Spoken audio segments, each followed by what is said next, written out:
Hello, guys. I'm at my parents' house. Actually, this used to be my studio. Now it becomes my father's studies, so it's all right. I mean, you can tell. I mean, these three triptych is actually my paintings. It's called 巨兽吸水图. It means giant beast inhaling water. So it's 1, 2, 3, and this is the painting I've done in college, which is really inspired from traditional classic Chinese landscape paintings. As you can still tell, that there's still basically the basic format is still based on the traditional Chinese landscape paintings, and then I did some crazy psychedelic and rock and roll stuff on top of that. But still, I still want to keep this in a very traditional format. And this goes to the subject matter I would like to talk about today. Namely is the beauty of Chinese culture. As you can tell, my father is an artist and also a traditional Chinese painting mounting artisans. This is very complicated. I have some other videos that you can see actually how he does the various stuff. It's a very complicated technique that he's been sophisticated with for a couple of decades. So it's very complicated. It's like some of these scrolls, like you have to start with just basically a very thin rice paper that you had to paint. You paint it on rice paper, and you got to make it all the way to this. This is what my father does. So I'm trying to say is I grew up in an artistic family thanks to my father, and actually my grandparents are also they're in the intellectual part, but they're actually senior Chinese Communist Party members, but they're part of the intellectuals. So I grew up in this environment, and I'll say my parents are by and large very liberals.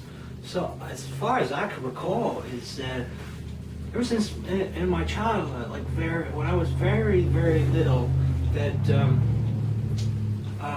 my parents, no, my dad, will have conversation with his friends, and I would just listen. I'll play my toys and I'll listen, and they talk about the Korean War, let's say, and they have a different opinion about the Korean War, saying basically it's a historic truth as we know it is in the West. We know it as in the United States. We know it's North Korea that invaded South Korea first, right?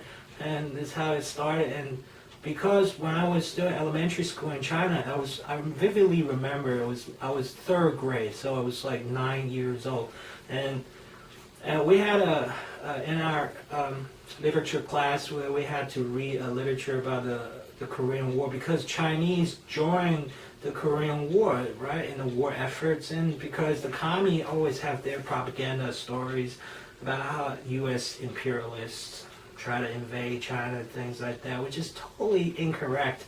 And I was trying to challenge my teacher, talking about, oh, hey, it's actually North Korea invaded South Korea first. They broke the rule first, and then my teacher tried to reprimand me about this whole thing.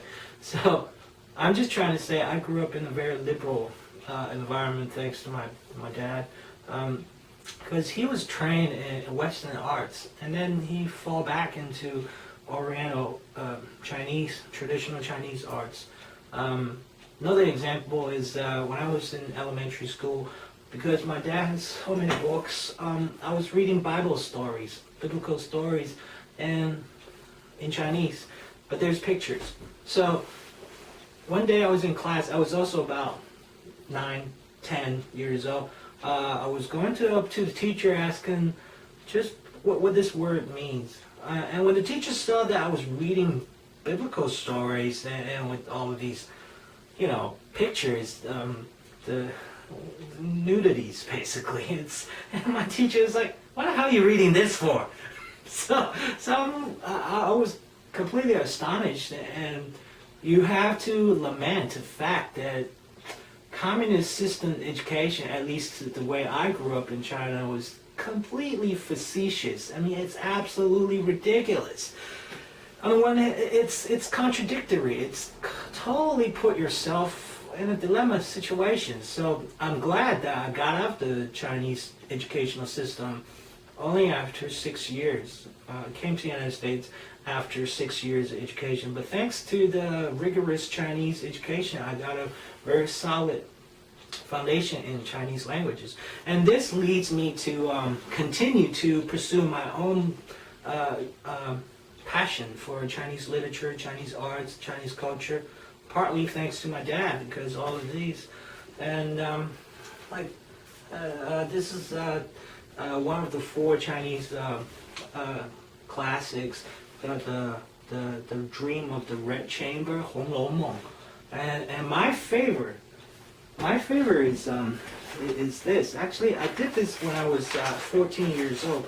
I did the illustration. Actually, I did quite a few illustrations for this. That's my favorite. It's called 水浒传, or you can say it's the outlaws of the water margin, or the outlaw of the marsh.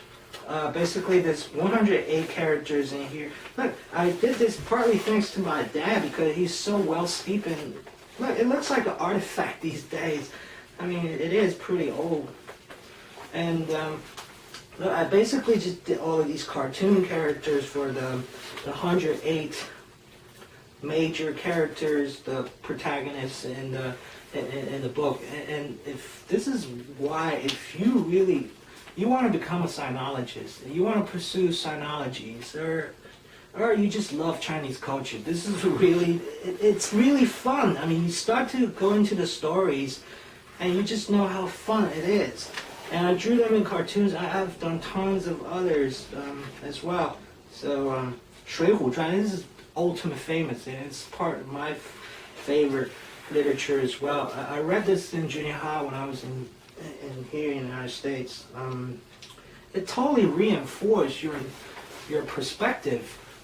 For example, let's say, first of all, they say when you're young, don't read the water margin. When you're old, don't read the Romance of the Three Kingdoms. But I was young, and I'm totally fond of this, and because they try to spread this idea of this sort of like Robin Hood spirits. Oh, we're all brothers, right? And we're supposed to drink a lot, eat meat, and then we're gonna have a good time. This is what this is all about.